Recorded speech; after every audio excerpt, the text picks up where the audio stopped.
I'm standing here tonight as a candidate for Congress because I love my country, I love my children, my family very much.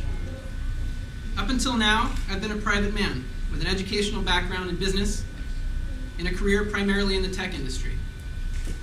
It's the frightening direction that our federal government is heading that has given me cause to run for public office.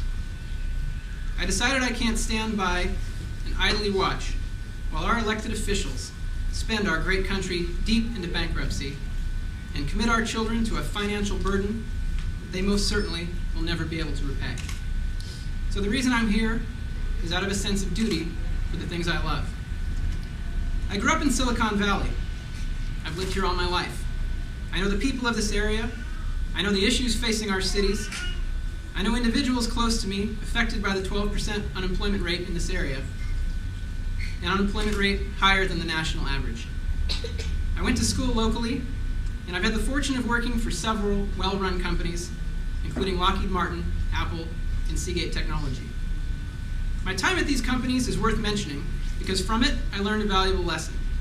Businesses are successful when there is accountability in their leadership. Well, guess what? The same truism applies to government, only there is no accountability in our government right now. Our national debt stands at $12.6 trillion. It's hard to even comprehend how much that is. But think of it this way. If the average bag of groceries costs $15 a piece, our debt today could buy 124 bags of groceries for every man, woman, and child on the entire planet. And by the time you leave here tonight, our debt will have increased another $250 million. And yet this doesn't faze our current crop of government leaders.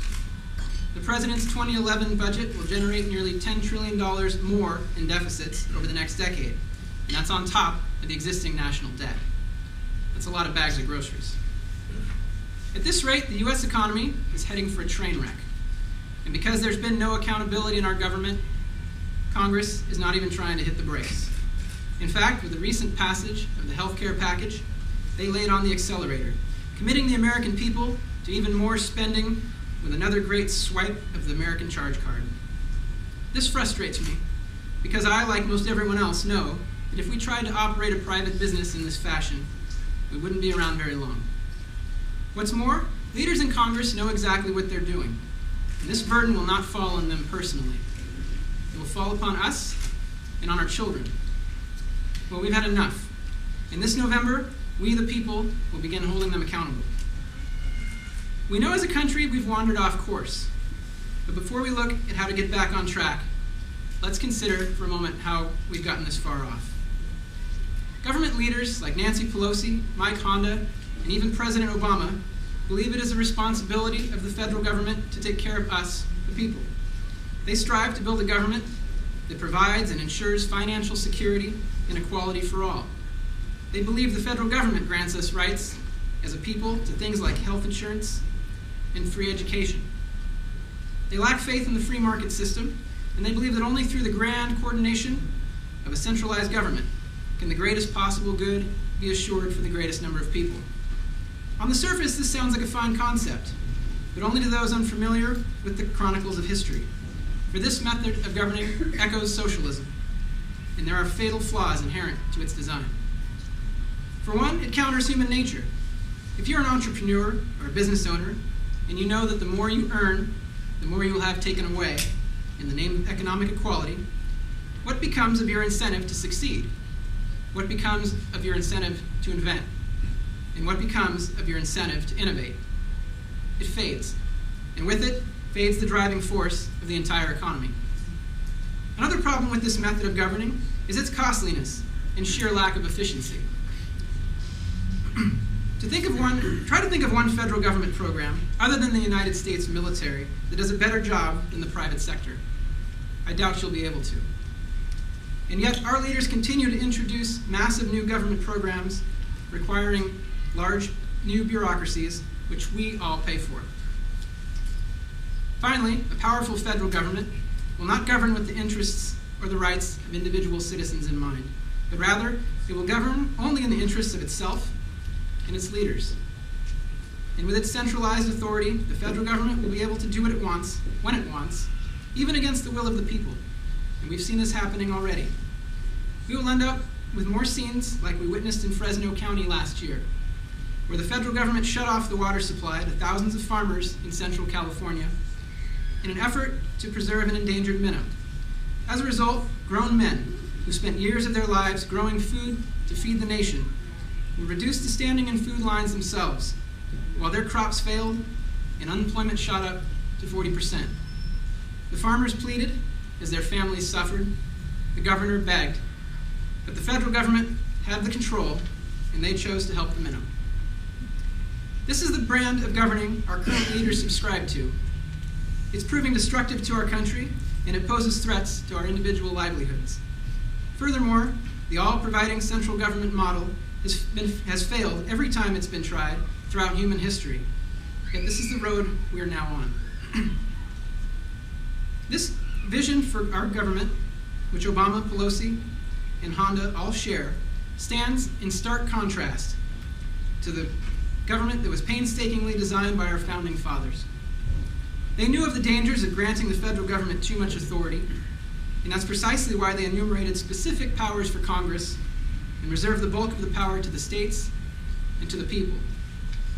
Well, I stand here today to tell you that I agree with the vision of our founders.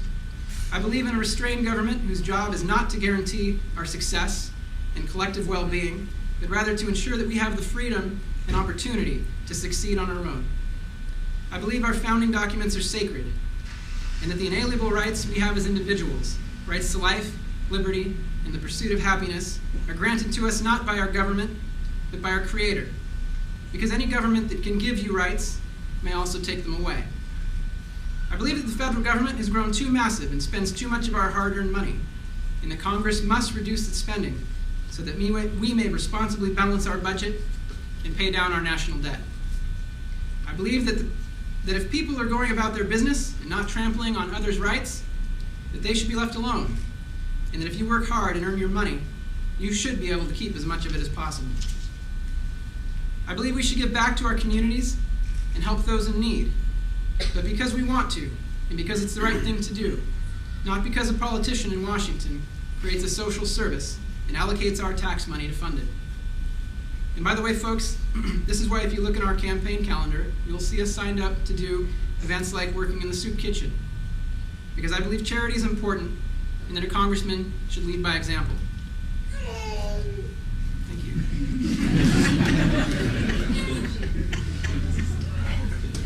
Finally, I believe that every citizen should get equal treatment from their government without favoritism. Because as Ronald Reagan put it, the only special interest that should be served is the interest of all people.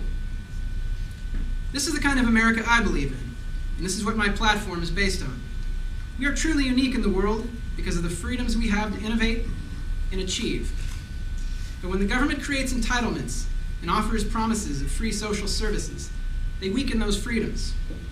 And in accepting those entitlements, like national health care, we give up control of our own destinies in the name of a little security. And this continues on until one day you wake up and America has become a place where everyone is secure, but no one is free. Sadly, this is the fate we're headed for if we do not change course. And right now, we all have a choice. We can look away and pretend that we don't see what we see, or we can fight. I choose to fight. And if you believe, like me, in the free American spirit, in self-reliance, and in returning to the principles set forth in our Constitution, this is your fight too. You can help our cause with your vote and with your support, and in winning this office, we will begin to win back our country. Thank you, God bless you, and God bless the United States.